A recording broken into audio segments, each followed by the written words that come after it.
Bismillahirrahmanirrahim. Assalamualaikum warahmatullahi wabarakatuh. Nama saya Muhammad Adam Mardiansyah. Saya akan menjelaskan tentang pentingnya manajemen beban kerja dan pencegahan kelelahan di ruang mesin. Ruang mesin merupakan lingkungan kerja yang menuntut kewaspadaan dan konsentrasi tinggi dari kru. Beban kerja yang berlebihan dan kelelahan dapat menyebabkan penurunan kinerja, peningkatan risiko kecelakaan, dan kru dalam negatif pada kesehatan kru. Oleh karena itu, manajemen beban kerja dan pencegahan kelelahan sangat penting untuk keselamatan dan efisiensi operasional kapal. Faktor yang menyebabkan kelelahan yaitu faktor spesifik: kurang tidur, kualitas tidur buruk, stres, beban kerja mental dan fisik yang berlebihan, monotonitas pekerjaan, masalah kesehatan, konsumsi alkohol atau obat-obatan dan lain-lain.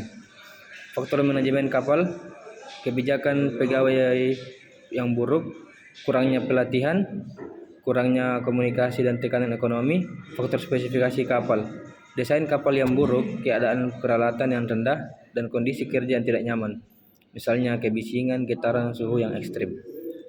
Dan juga faktor lingkungan: kondisi cuaca buruk, kepadatan lalu lintas laut, dan waktu di pelabuhan.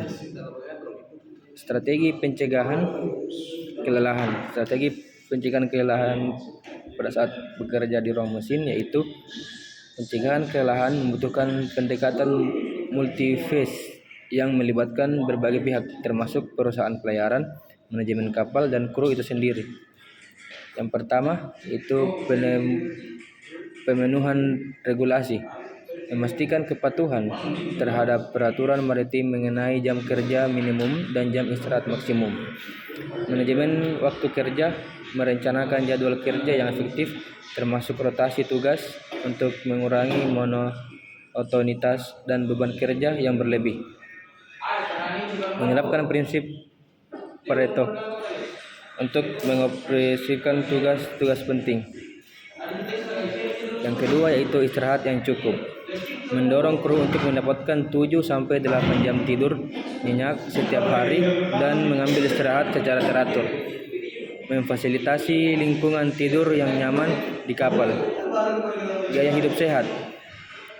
Mempromosikan gaya hidup sehat termasuk pola makan yang seimbang, olahraga teratur, dan menghindari konsumsi alkohol dan obat-obatan.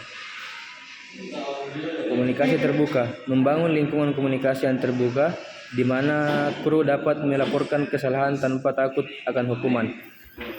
Perawatan dan pemeliharaan kapal, melakukan perawatan dan pemeliharaan kapal secara teratur untuk memastikan keadaan kapal tetap stabil atau keadaan permesinan kapal tetap bekerja secara optimal.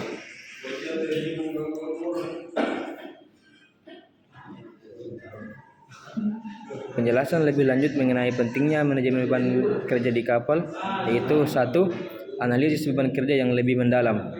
Contohnya, analisis tugas, mengidentifikasi tugas yang dilakukan di ruang mesin, waktu yang dibutuhkan untuk setiap tugas, tingkat kesulitan dan frekuensi tugas tersebut. Analisis fisiologis, mengukur parameter fisiologis kru selama bekerja seperti detak jantung, tekanan darah, dan suhu tubuh. Analisis psikologis yang kedua yaitu menilai tingkat stres, kewaspadaan, dan konsentrasi kru melalui questionnaire, wawancara atau observasi untuk membantu mengidentifikasi tugas-tugas yang paling menekan secara mental.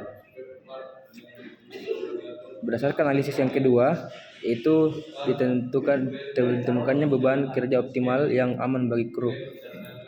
Strategi pencegahan kelelahan yang kedua yaitu sistem rotasi kerja yang dinamis. Sistem rotasi kerja tidak dapat sekedar pergantian shift, tetapi juga rotasi tugas.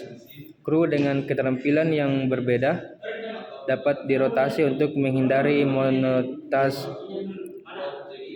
dan mengurangi beban kerja pada suatu area spesifik. Penggunaan teknologi. Teknologi dapat membantu mengurangi beban kerja fisik dan mental, contohnya sistem monitoring otomatis, sistem alarm otomatis, dan sistem diagnosis yang canggih. Yang terakhir yaitu pembentukan tim yang efektif. Membangun tim yang solid dengan komunikasi yang baik, saling mendukung dan saling percaya dapat mengurangi beban kerja mental dan meningkatkan efisiensi kerja. Kesimpulan yaitu manajemen beban kerja dapat pencegahan kelelahan di ruang mesin merupakan tanggung jawab bersama perusahaan pelayaran, manajemen kapal dan kru. Dengan menerapkan strategi yang tepat, risiko kecelakaan dan dampak negatif pada kesehatan kru dapat diminimalkan sehingga memastikan keselamatan dan efisiensi operasional kapal. Baik, sekian dari saya. Terima kasih. Assalamualaikum warahmatullahi wabarakatuh.